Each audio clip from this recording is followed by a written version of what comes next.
análisis por los 3 meses, por los 100 días, y estábamos leyendo algunas expresiones vinculadas al senador Eduardo Nakayama del Partido Liberal, en la parte de senadores es historiador, y leíamos un titular estos días, decía: el desafío de Peña es luchar contra el crimen organizado y no ser cómplice.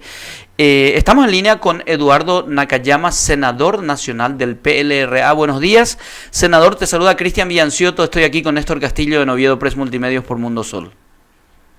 Muy buenos días, Cristian. Muy buenos días, Néstor. Mucho gracias por contacto con usted y con toda la audiencia. Bueno, englobando un poco el proceso de los primeros 90 días, senador, ¿qué evaluación se hace desde tu perspectiva de parlamentario de la oposición con relación al gobierno cartista de Santiago Peña?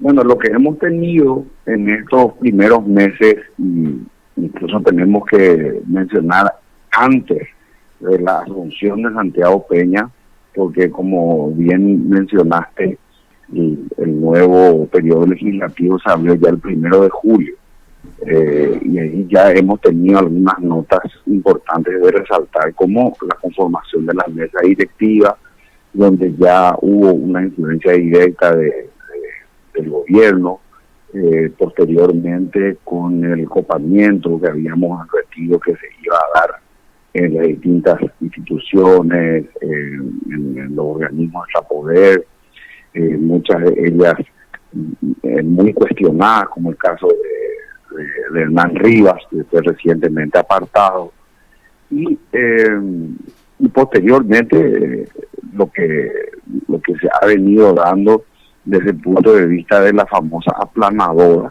que colocaron varios de los proyectos más importantes que fueron bandera, digamos, de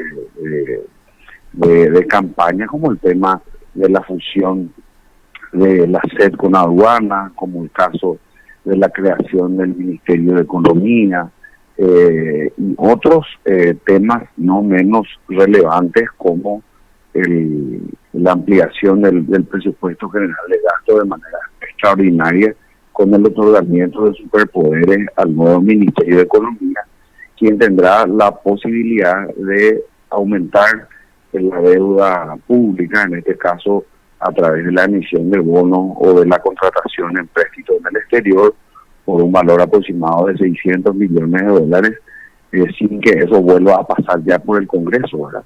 Entonces hay varias notas que son muy importantes de señalar y que marcaron, digamos, tanto la agenda legislativa como también los primeros 100 días del gobierno de Santiago Peña en este nuevo periodo gubernamental. Ahora, senador, este copamiento de poder que se llamó desde el principio, ¿va a tener algún punto en el que se quiebre dentro del Partido Colorado y dentro de Honor Colorado, teniendo en cuenta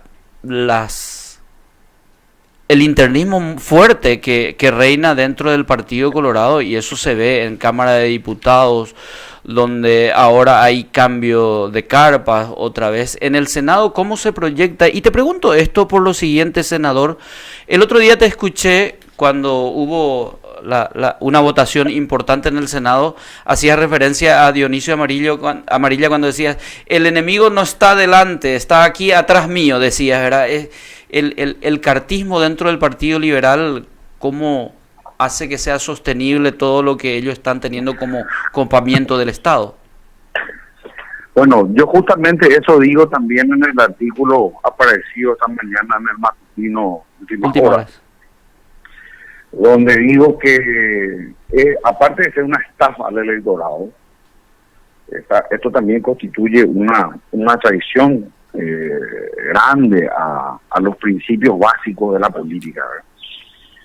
Porque incluso en la guerra, que es la continuación de una polémica, una disyuntiva que no pudo resolverse por medios diplomáticos o políticos, o sea, es una guerra, ¿verdad? En la guerra se utilizan uniformes para poder diferenciar a quienes están de un bando y del otro, para poder llevar adelante lo que se conoce como una guerra regular. ¿Qué es una guerra irregular?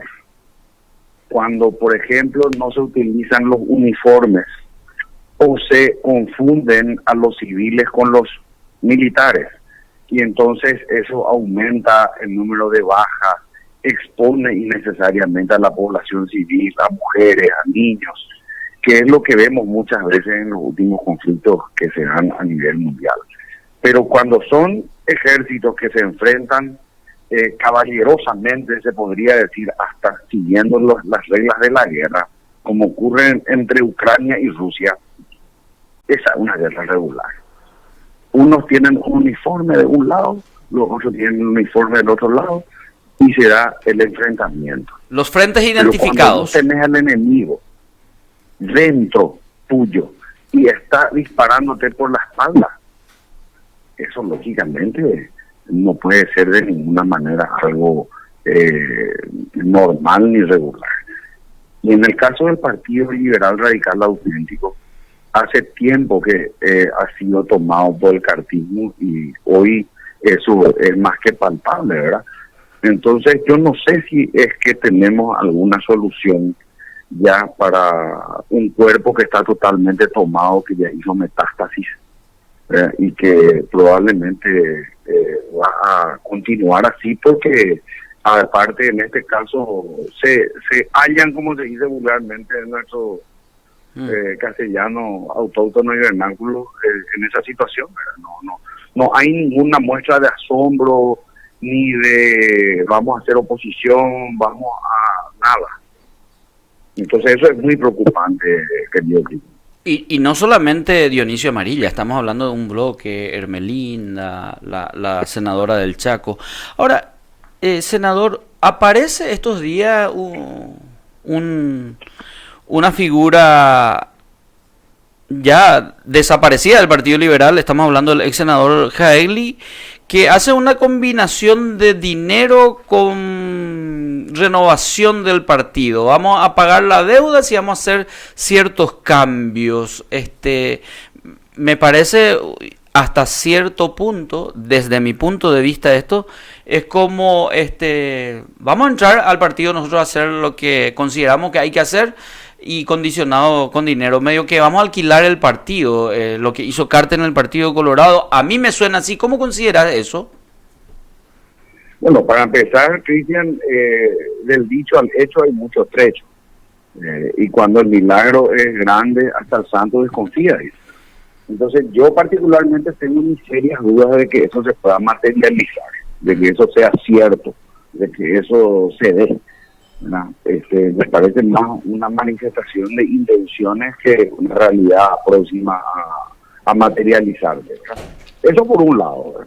Pero por otro lado, suponiendo que se pueda dar, en el hipotético caso que venga alguien y diga, acá pongo 8 millones de dólares para resolver este tema, se nos presentan muchos otros cuestionamientos. Primero lo que vos estás diciendo, vamos a alquilar el partido, vamos a venderlo, pero por otra parte, ¿qué función puede tener el saldar o qué consecuencia puede tener saldar la deuda financiera? Eso va a redundar en que el Partido Liberal automáticamente va a pasar a un primer nivel, o tenemos que analizar el capital político. Yo creo que el capital político es lo más importante de los partidos, no la cuestión financiera, que es un accesorio, algo que viene, que va y que no tiene una relación directa con la gestión, ¿verdad? Es decir, nosotros podemos agarrar y lógicamente hacer una crítica. Yo lo hice en una ocasión en relación a los manejos de los fondos de campaña, que me parece que ha sido un manejo absolutamente irresponsable por parte del directorio presidido por Efraín Alegre, y donde los actuales miembros del directorio también tienen responsabilidad, porque todos ellos estaban en ese directorio. Ahora resulta que muchos de ellos se asustan, como dice el muerto se asusta al degollado, cuando ellos aprobaron absolutamente todo. O sea que acá hay una responsabilidad compartida. Muchos de los que están ahí hablando, no, que esto, que aquello, eran parte de esto, ¿verdad? Es lo mismo que un crédito, el endeudamiento haya pasado por el Congreso y el día de mañana los parlamentarios digan, oh, ¿cómo nos endeudamos tanto? Y bueno, ¿y quiénes votaron a favor de este endeudamiento? Vamos a ver. Pero entonces no se puede empezar a sorprender. A eso, a eso me refiero, ¿verdad? Y sobre todo, el vaciamiento ideológico y político del PLRA, que aparte se ha entregado al cartismo, ¿qué puede ofrecer el día de mañana al electorado? ¿De qué se diferencia del Partido Colorado al que le critica? No se diferencia nada. Y se diferencian algo en el color del trapo, o incluso que la estructura es mucho más pequeña, ¿verdad? Entonces, si nosotros pensamos que con esta fórmula vamos a llegar al poder, pues estamos muy equivocados, ¿verdad? Y eso no solamente se ha visto y comprobado a nivel nacional, sino a nivel regional también. El ejemplo más cercano lo tenemos ayer en Argentina con la victoria de Javier Milei. Pero Javier Milei representaba absolutamente todo lo contrario a la estructura tanto del peronismo, que es equivalente o equiparable al Partido Colorado por la cantidad de años que tiene de manejo de la cosa pública en la Argentina, y al PRO, que de alguna manera se puede equiparar a lo que era el Partido Liberal en otros tiempos, ¿verdad? Y sin embargo, con un capital político que pudo aumentar de una manera extraordinaria en los últimos 2 años, hoy día Javier Milei es el presidente de la República Argentina, ¿verdad? Entonces, el capital político hoy en el mundo actual, con las redes sociales, donde ya la gente no consume solamente lo que se dice en los medios masivos de comunicación, sino que uno mismo busca, averigua, observa, cuestiona. Nosotros tenemos que tener un capital político. Sin capital político estamos vaciados y no tenemos absolutamente nada que hacer. ¿Qué es lo que vamos a hacer pagando y saldando esa deuda sin capital político? Vamos a quedarnos con un cascarón. Vamos a quedarnos con un cascarón, pero por dentro, como dice la Biblia, ¿verdad? Vamos a hacer como esos sepulcros blanqueados, pero que por dentro están llenos de podredumbre. Y como si fuera que el único problema del PLRA sea lo económico, senador. ¿Perdón? Como si fuera que el problema sustancial del PLRA fuera solamente lo administrativo y económico, digo. Claro, es lo que digo, ¿verdad? Acá lo administrativo de lo financiero es un accesorio.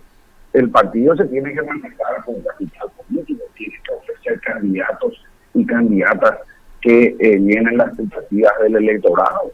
El caso de Caaguazú es un claro ejemplo también de cómo no hemos podido conquistar o mantener o retener la gobernación.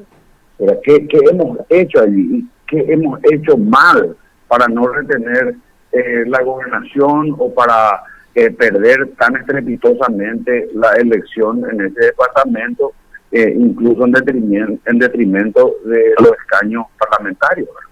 Así es.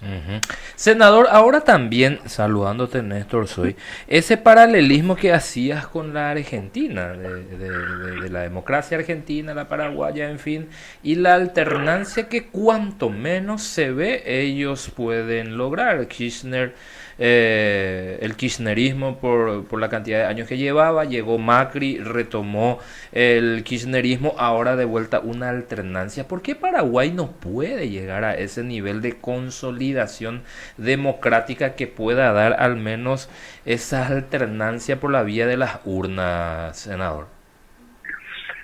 Bueno, son muchos los factores, ¿verdad? Y creo que uno de ellos, y lo tenemos que decir, es indudablemente la falta de el balotaje o la segunda vuelta electoral como figura constitucional en nuestra Carta Magna.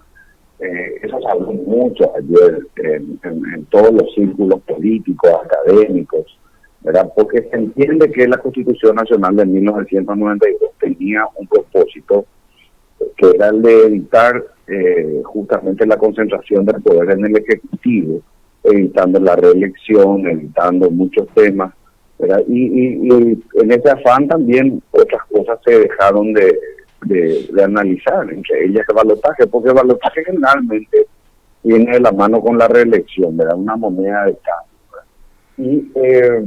Y en este sentido, en la elección primaria, tanto la que se dio aquí en la Argentina con la victoria de Javier Milei, como la que se dio hace unos años en el Uruguay, ustedes van a recordar que en ambos casos en las primarias ganó el candidato oficialista, es decir, en la primaria de Uruguay hace unos años ganó este médico Martínez, pero en el balotaje ganó la calle Pou.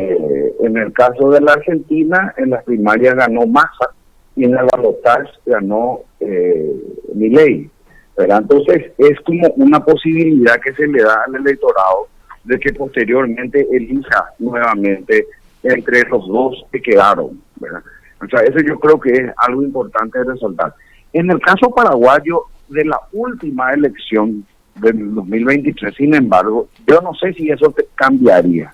Yo creo que quizá igual ganaba Peña, ¿verdad? Porque obtuvo una cantidad de votos bastante alta, ¿verdad? Y le sacó muchos votos a su seguidor inmediato. No somos nomás futurólogos como para decir lo que hubiese ocurrido, ¿verdad? Pero creo yo que quizá nos iba a cambiar. Pero sí otras elecciones que se dieron, como por ejemplo la de Marito, como por ejemplo la de Horacio Cartes, e incluso otras que hemos tenido anteriormente, con excepción de la de Raúl Cuba Grau, que fue el único que superó el 50% de los votos, ¿verdad? Ya en la elección que tuvo. Entonces, creo que esa es una cuestión a tener en cuenta, recordando que lo anotaje, porque mucha gente me escribió al privado y me preguntó también, no se puede aplicar en nuestro país salvo una reforma electoral. No se puede cambiar tampoco por vía de la enmienda. Se tiene que hacer necesariamente una reforma constitucional para eventualmente incluir el balotaje.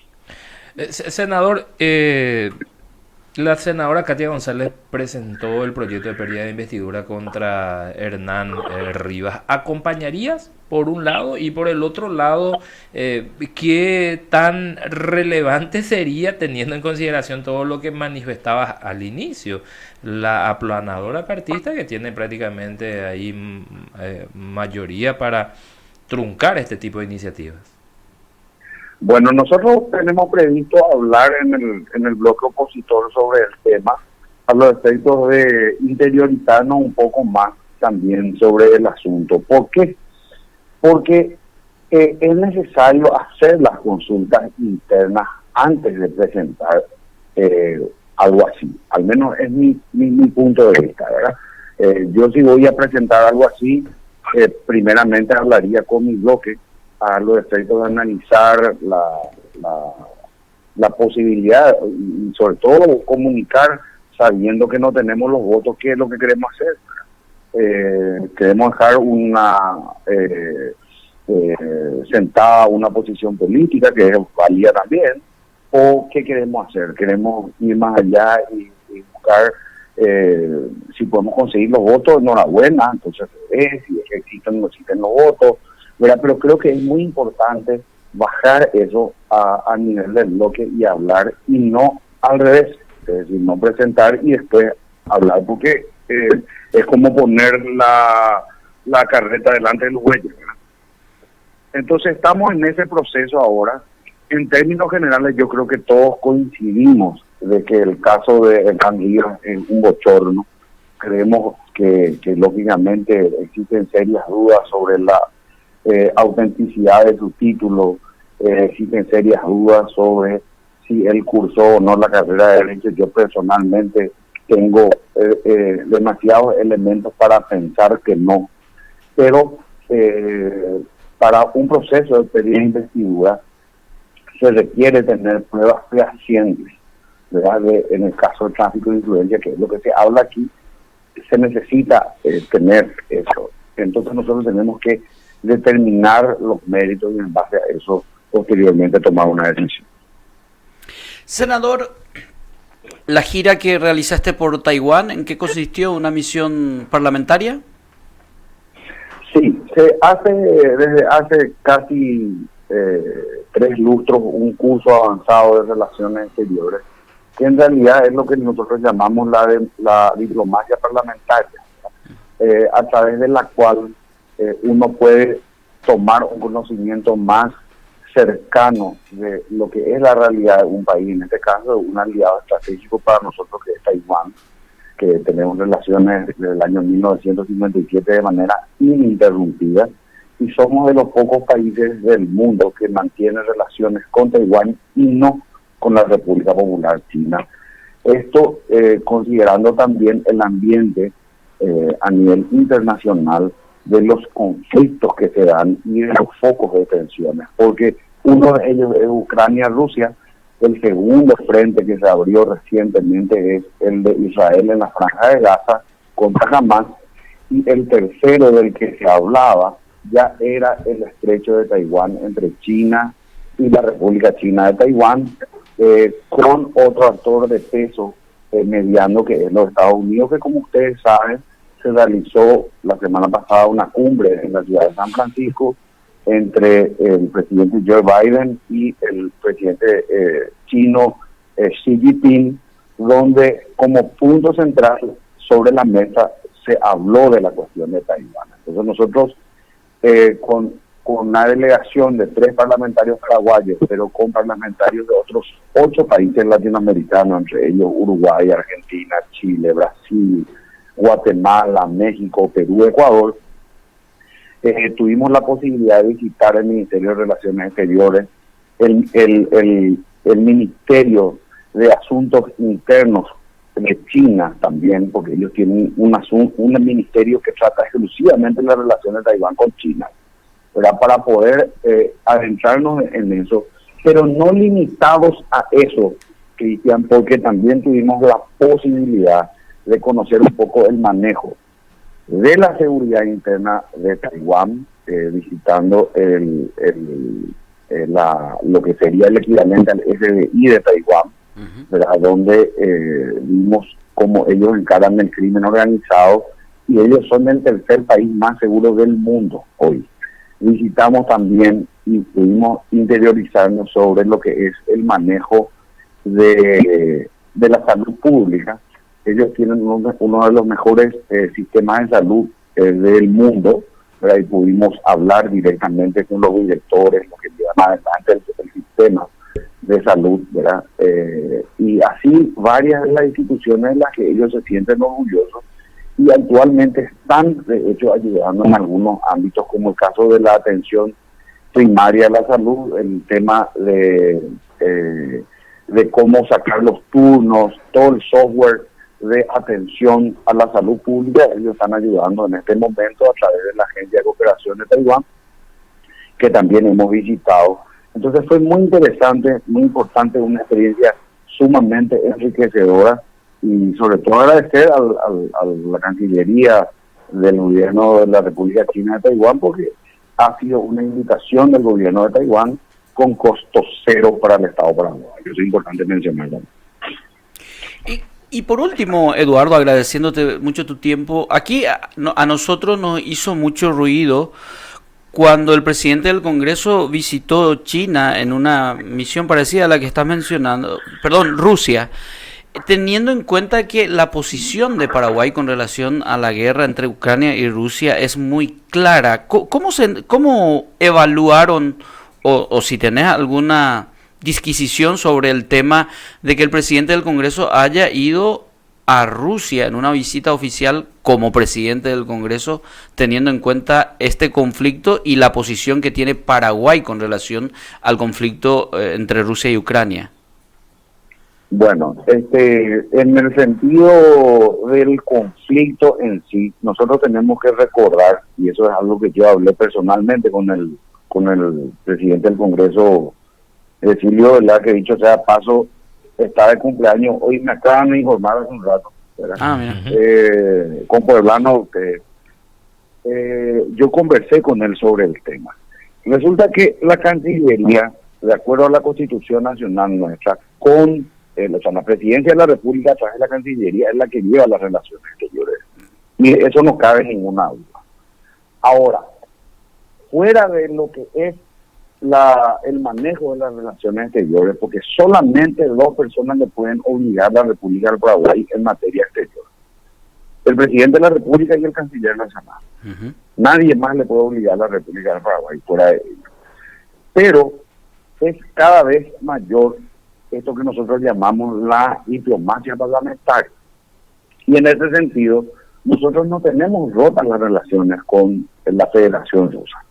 O sea que la relación existe y persiste. Y nosotros tenemos exportaciones a Rusia, si bien bajó bastante, se viene teniendo, y también hay importación de algunos productos. Limitado, lógicamente, por las sanciones que tiene actualmente Rusia por parte de la comunidad internacional, pero no se ha reducido a cero eso, ¿verdad? Seguimos teniendo, y también tenemos becarios paraguayos que están estudiando en Rusia, y hay rusos que están en nuestro país. O sea, nosotros no estamos en una situación de guerra con la Federación Rusa, ¿verdad? Como se hizo de manera simbólica durante el gobierno Morillo, por ejemplo, cuando el Paraguay le declaró la guerra al eje, que le declaró la guerra a Alemania, a Italia y a Japón, ¿verdad? Pero en este caso nosotros no estamos en una situación de guerra con nadie, ¿verdad? Entonces, esto se puede dar, no está prohibido, aparte de un país con el cual nosotros tenemos relaciones, y es un país nuestro, es un país democrático. Eso es algo también importante de mencionar, y que yo lo hablé con el presidente Ovelar, ¿verdad? Le dije que si definitivamente alguien cuestionaba o preguntaba esto, nosotros tenemos que decir que nuestro país es un país democrático, y acá la prensa también es libre hasta ahora, por suerte. Entonces la gente puede tener determinados criterios. De hecho, en las redes sociales se ve algunos que están a favor de Rusia, otros a favor de Ucrania. Lo mismo ocurre ahora con el conflicto entre Israel y Hamas. Yo personalmente he tomado una postura a favor del caso de Israel, ¿verdad? Por la agresión que ha recibido, y que lógicamente en su guerra para eliminar al grupo terrorista de Hamas. Pero no necesariamente todos tienen que tomar la posición que yo tomo. De hecho, ideológicamente, algunos sectores, principalmente la izquierda, toma partido o tomó más partido en contra de Israel, más que a favor de Palestina o de Hamas, sino que en contra de Israel. Eso se da también a nivel regional, el caso de Petro en Colombia, o de López Obrador en México. Pero somos, por suerte, hasta ahora democracia, y en estas democracias podemos tener disparidad de criterios. Bueno, senador, queríamos conocer esa opinión también, y creo que está muy clarificado ahora. No hay rotura diplomática con la Federación Rusa, por lo tanto no podría verse de una manera negativa la visita que realizó entonces el presidente del Congreso. Eduardo, te agradezco mucho por tu tiempo y por estas consideraciones, siempre es un placer hablar contigo. Muchas gracias a ustedes, saludos a toda la gente de Coronel Oviedo.